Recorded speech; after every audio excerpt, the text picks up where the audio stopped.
Hey, what's up, nerds and nerdettes? Welcome back to Gun Pixie. Legendary Gaming presents How to Play. In this one, Big Johnny G, that's me, is going to be showing you how to play Tyrants of the Underdark, my Gale Force 9. This is a deck building and area control game. It's for 4 players, up to 4 players. I would say the game length takes about 45 minutes a player. Give or take a half hour, depending on how new you are to the game or not. So we actually played this game yesterday, me and the 20-Sided Warriors, and we loved it. Now, we're also big fans. Right up here, as you can see on the shelf, we got Lords of Waterdeep. We're big fans of that, and it's the same creator who created that made Tyrants of the Underdark. So we were really dying to try it. We loved it. Wanted to show you guys exactly how the game was played, since we did a 20-sided shots yesterday, and you got our quick thoughts after our first game. Now, let me show you what we were talking about. So the game board here, I have this set up for a 2-player game. 2-player game, you just use the center of the board. That's what these dotted lines here are for. Actually, that's the only thing that these dotted lines on the board are for, is to differentiate between a 2-player game, a 4-player game that would use the entire board, or a 3-player game that would use just the middle, and then your choice of one end or the other. And it's really identical as far as gameplay, which side you use. It doesn't matter at all. So I got this set up, 2 players, to show you that. Now, in a 2-player game, in a 4-player game, 3-player game, it doesn't matter. First thing you're doing when you're setting up the board is these little spaces here. You'll see they have the crossed swords on them. When you're starting the game and you're setting up the board, you're going to want to make sure that each of these spaces has one of these shields on it. These are the unaligned forces of the Underdark that have nothing to do with your particular house, your clan, your group.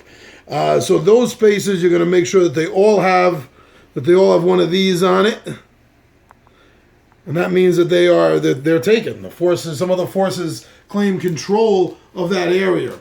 Now, at the beginning of the game, each player is going to choose one of 4 player boards. There's no difference other than the color. That's it. The color and the name of the house that you belong to. There's no thematic difference. There's no gameplay mechanic difference whatsoever. But these are the boards, and you're going to set them up off to the side. Like I have this set up over here, and each house also comes with one of these. And this is how you promote characters, cards. I'll get to that in a moment. That's what purpose this serves. You're going to have all your figures with your particular troops on it, and your spies. Very important to the game. Now, each player is also going to get dealt a hand of 10 cards, identical cards, 7 noble, and 3 soldiers. Each player is going to get those cards, and they're going to take them, and this is what's going to build your first deck. Because you're going to take these 10 cards, and you're going to shuffle them up right into your hand, and that's your drawer deck. And all the players are going to do that. That's your initial deck. Now, you're going to also, to set up for gameplay, you're going to have to pick 2 of the 4 half decks that this game comes with. Now, as it says in the rules, it suggests that for a first game, you would use a card, and you see the icons here to differentiate them. Drow, and the other one here I took from the bottom of the deck, Dragon. Those are the 2 half decks that you're supposed to start with, because there's nothing to them. There's nothing extra to them. They're base rules, just as the rule book tells you. Nothing to worry about, nothing different about them. The other 2 decks with the demons and the elementals, they have extra cards, a little extra rules. So the game wants you to get used to the base first, and then you can go jump into the other decks. And there's already an expansion on the way out, Aberrations and Undead. 2 new half decks that are coming out. So I'm sure that's going to add something else to the game too. But keep it with the basic game. You're going to have that set up. Also down here, you're going to have a deck of Priestess of Loth and the House Guards. And their cost. I'll get to the cost in a moment, 2 and 3. And I'll get to what they do. These cards, no matter what decks you're going to use, no matter what half decks you take, these are always out. Which is why they say core. Because they are part of the core game. Unless a future expansion comes out with new core ones to use in their place. But that's what you set up. This has already been shuffled. I've already shuffled them, and you're going to always start every game off with 6 cards out in the marketplace. And there's always going to be 6 cards in the marketplace. If you or one of the other players takes a card, you immediately replace it with a new card after the first one is purchased. So you're going to lay these cards out. The costs are up at the top. 5, 3, 4, 3, 3, 4. See the cost on them. Like I said, I'm going to get to that in a moment. That's actually part of the gameplay with the resources you get between influence, which you use to buy stuff, and power, which you use to actually move and manipulate things on the board. So this is the way the game is set up. You're going to have the marketplace set up. You're going to have the board set up. You're going to have the cards set up. Now, before the first player goes, there's one. Got that? There's one final thing that each player has to do. Each player gets to take one of their forces, one of their troops, and you're able to place it on any unoccupied space in the black sites. These sites here, you can start in any circle that doesn't have somebody in it already. So one player could start off here, while the other one might want to start off here. And this is the way the board's going to look pretty much when you're starting your game. Everything's going to be out. Now, the first player has 10 cards in their deck. What they're going to do is they're going to draw 5, because you always have 5 cards. You are always drawing. You are always playing 5 cards at all time. Now, when I first read the rules, I missed one simple line in the rule when it said, when it was talking about the turn order and about playing a card, it said play a card, and I got stuck on that singularity for a while. Didn't understand how you could possibly buy things. Finally got that cleared up. You're playing all 5 cards in your hand. So in this case, let's take a look. We got 1 noble, we got 2 nobles, 3 nobles, 4, 5, a full house, so to speak, of nobles. Now, what this does, you look at the bottom there, each noble is giving you a +1 of that influence. The web is what they symbolize in the resource of influence for. So I got 5. There are 5 cards out. Now, looking at the marketplace, I can only buy 1 card. I can buy any of them, but I can only buy 1 card. At the beginning of the game, you're still trying to feel out what all the other players are doing, but one of the aspects of this game is you're really going to want to know how you have your deck set up. Because as you're growing your deck and you're getting rid of some of the cheap cards by promoting them to your inner circle for more points at the end of the game, you're keeping a tight deck. You're definitely looking at a style of play, a style of attack here. Maybe you're going for more influence to buy more men to influence and move troops. Maybe you're looking for more power and you're really upset that you got all these nobles and you didn't happen to get 3 soldiers. Whatever the case, you're going to take a look at this. You're going to take a look at what everything is out on the board. And you want to take a Spell Singer. We actually liked them a lot yesterday's game. We like the way they play. They have a one or the other ability here. See that? Coming in clear. All right, and that one of a kind ability is either place a spy or you return one of your spies. And when you return one of your spies, you will get to supplant a troop. Now, you just bought this. This is going in your discard, along with the cards that you just used. That's in your discard. What? That's in your discard. All right, so now the next player goes. This is all getting back to you. Don't worry, don't worry. There was nothing you could do because after you drew the card and you bought the card and you replaced the card, Doppelganger. Ooh, that was messing with me yesterday. I think it was Ryan was playing with that, or Wyatt was messing with everyone. So the 5 cards drawn here now for the red player. We got 3 soldiers, and we got 2 noble right here. So now the option here for the I did that wrong. I'm sorry. Edit. That was the blue player. Right? No. Sorry. Never mind. These aren't the droids you're looking for. So 3 and 2. So again, 2, you would look down here. Currently, there's nothing out for 2. You don't have anything else that's giving you points. Because later in the game, you're going to have you drawing cards that you have bought that are going to add to your resources. Right now, at the beginning of the game, there's nothing. So those nobles are going to do the red player no good at this moment. However, with the 3 soldiers, now The soldier, the power resource, they each give you one. They allow you to place troops. Now, you can only place troops when you have presence. Presence is an aspect of the game that's very important, which is why in the first turn of the game, each player gets to place somebody down in one of the available places. Because now with presence, wherever you are, you have presence. So the red player right now currently only has presence right here at Erendil. Erendilin. So a presence means he has presence here and at each space adjoining to that. So that's occupied, but these two are not.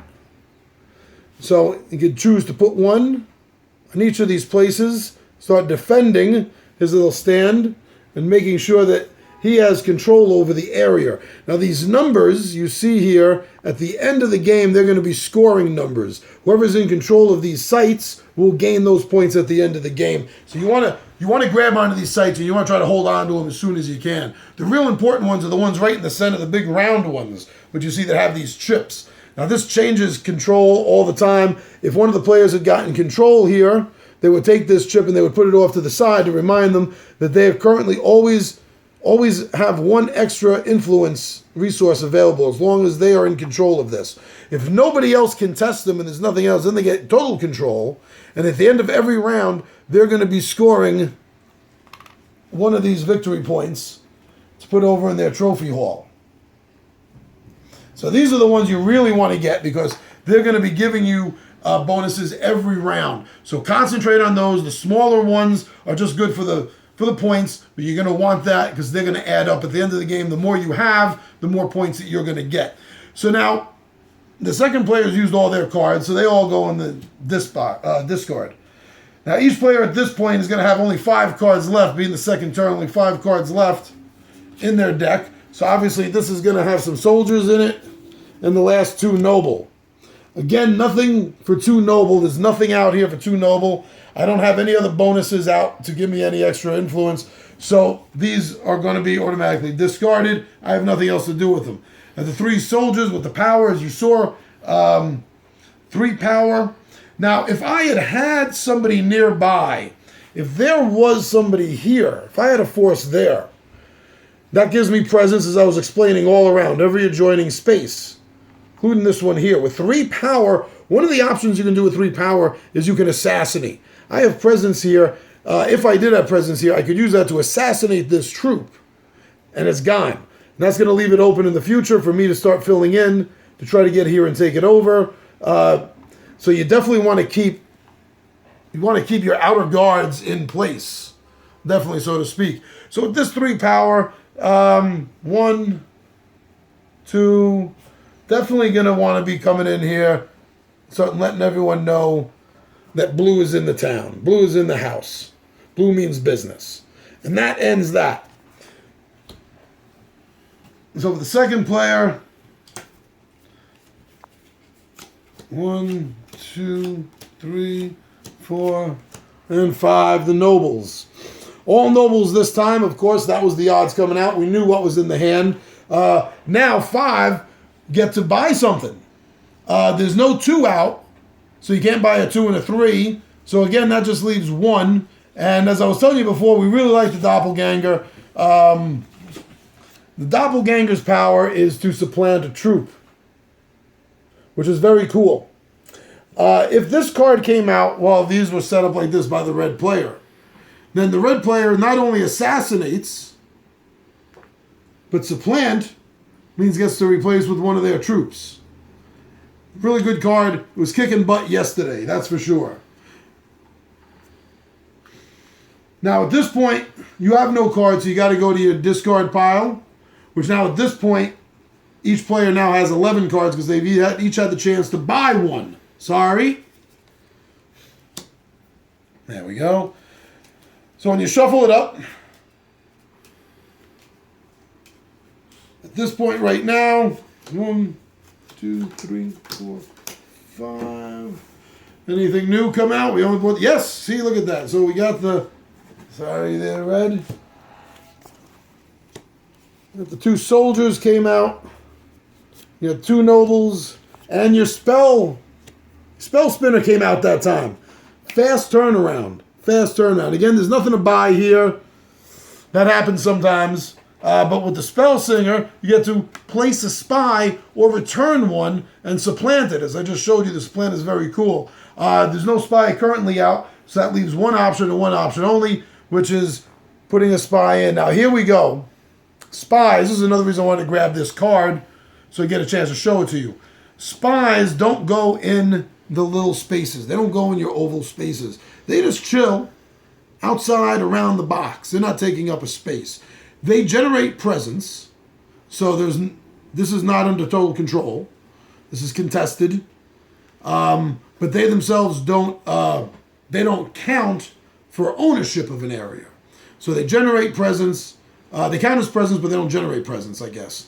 But now, in another turn, if I get this card coming up later, and the opponent hasn't gotten a card to move a troop or a spy, then it'd be very easy for me to play this card again and supplant this troop with one of mine and start the process of taking over.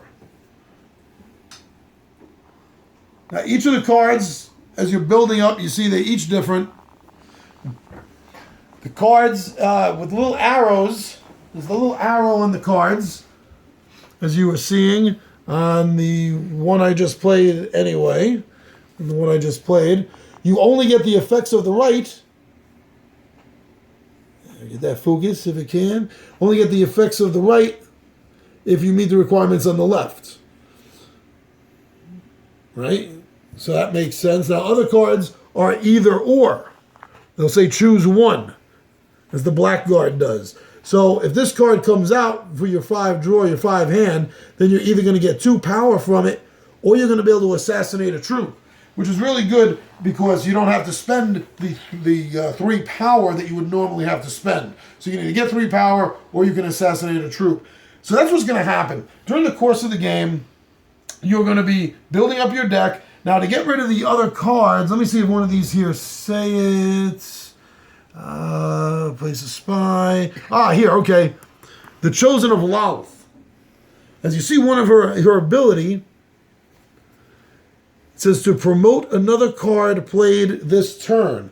So any of the other cards, any of the 4 cards in that 5-card hand that the Chosen of Lalith came out on, you'll be able to take one of those cards, and as I was mentioning earlier, be able to promote it. You put it to your inner circle. Now that means the card is out of play. You're never going to get that card back again. It's not going back in the discard. It's not being reshuffled in. He's part of the inner circle. He's not going off, or it is not going off doing missions anymore. Now, you may have been noticing that the bottom of these cards, they all have numbers on them. So the rectangular number, or lack of number, tells you how many points that you're going to get at the end of the game for that being in your hand, being in your deck, or being in your discard pile. Because every card that you have accumulated, every card in your possession gets added up for victory points. Now the circle, if you haven't already guessed, the circle then means that's how many points it's worth if at the end of the game it is in your inner circle. So on the one hand, as the game goes on, you're going to want to get rid of these lower cards because they're not going to be doing you as good. Because by this point, if you want influence, you're probably going to be having maybe double influence cards in your deck, or maybe some of the more powerful cards from the half decks are generating it for you. And this just isn't going to cut it after a while. So that's one reason to promote. And as the game gets near the end, yes, the game does finally end. It ends by 2 ways. Either if one player runs out of all his dudes, or if the minion deck in the marketplace empties. Either of those 2 conditions happen, the game is over. So as you're noticing the deck getting low and you're noticing yours or an opponent's troops getting low, that's when you're going to want to start using any of these promote cards you may have in your deck, in your hand currently, to start promoting your more powerful cards, because you know you're probably not going to see them out in play again. So those are the real 2 purposes of the inner circle. That's what these points here mean. You also notice the dots. The dots are the rarity. That's how many cards of that title are in the deck. So it does definitely help you keep track of if there's going to be another one coming out. Maybe somebody grabbed the card you wanted. It also tells you, or at least gives you an idea of how powerful the cards are. Because the card with the 1 dot, there's only one of them in here. Trust me, it is pretty tough. And it's doing you a great deal of benefit, or it's hurting another player greatly. Those are the kind of cards you're going to want to grab up, but they do tend to get expensive sometimes. We had an 8-point out last night, I think it was. Took forever before, I think it was finally Wyatt was the one that finally grabbed it. But that's how the game works. Turn by turn, you're going back and forth and you're doing this. You're playing 5 cards that you just drew. Then you're putting them in the discard. When you run out, shuffle everything back into your hand. Start drawing again. In the meantime, you're buying from the marketplace, improving your deck, and you're using your power to start moving things around the board and get control. And that's what's going to happen. You're going to go around, you're going to assassinate, you're going to take over these spaces, and by the end of the game, you're going to have a ton of points. You're either going to be in control of some sites, or you're going to be in total control of them, and they're going to be giving you extra victory points. The victory points add up. And I am happy to say, if you haven't watched the other video, the 20-sided shot that we did on this, I tied for last place. So I think that's a win for the first game out. Now I understand some of the strategy in this game, and I'm looking forward to playing another game and getting some of the other decks involved. So that's it. I'm Big Johnny G. This is Two Gun Pixie's Legendary Gaming presents How to Play. Today's episode, Tyrants of the Underdark by Gale Force 9. So I hope you enjoyed. Thank you everyone for subscribing. I'm Big Johnny G, and I am out of here.